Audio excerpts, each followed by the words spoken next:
Let it crush. Do not fight it because sometimes God will break everything down in pieces, only to put it back together. 2 Kings 19:25, and I was reminded today by God that I had so many plans and dreams and in my life, even like before I started walking with Him, and even before that, when I got to know Him, but I don't know how to explain that period of time because I wasn't in charge, but I don't really remember much now.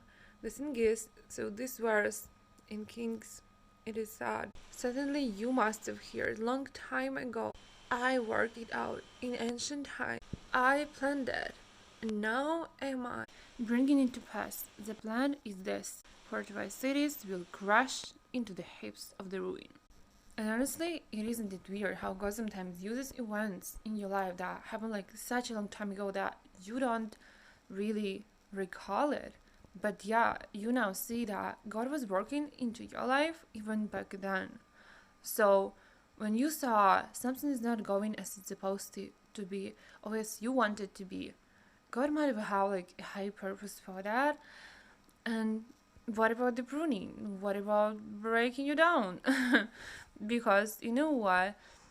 I remember the hardest thing for me to accept was like when you become a Christian, you stop like having relationships and stop like God removes people from your life, and it was so hard for me because I wasn't like the friendliest one. I tried to be, even though it was not really my personality, and I don't know if I'm like this like right now and this is right. No, only God knows. But I mean, like back in the time I used to have like hundreds of friends truly, and I would be like nice and cool to everybody, but I just had like at work and by my interests, by hobbies, by whatever like they used to do, traveling, so on. Yeah, but like the people that I stayed with, I might not have even liked them or like want to be with them.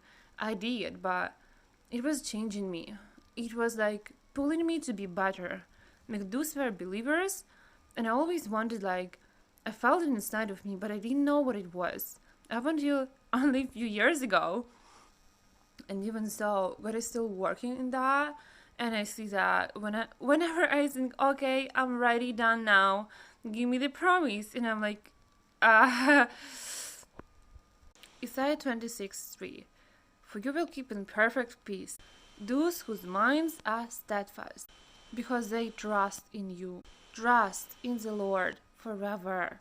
For the Lord Himself, is the rock eternal. Yeah, and that is it. He will calm the storms for you. He will say, be still.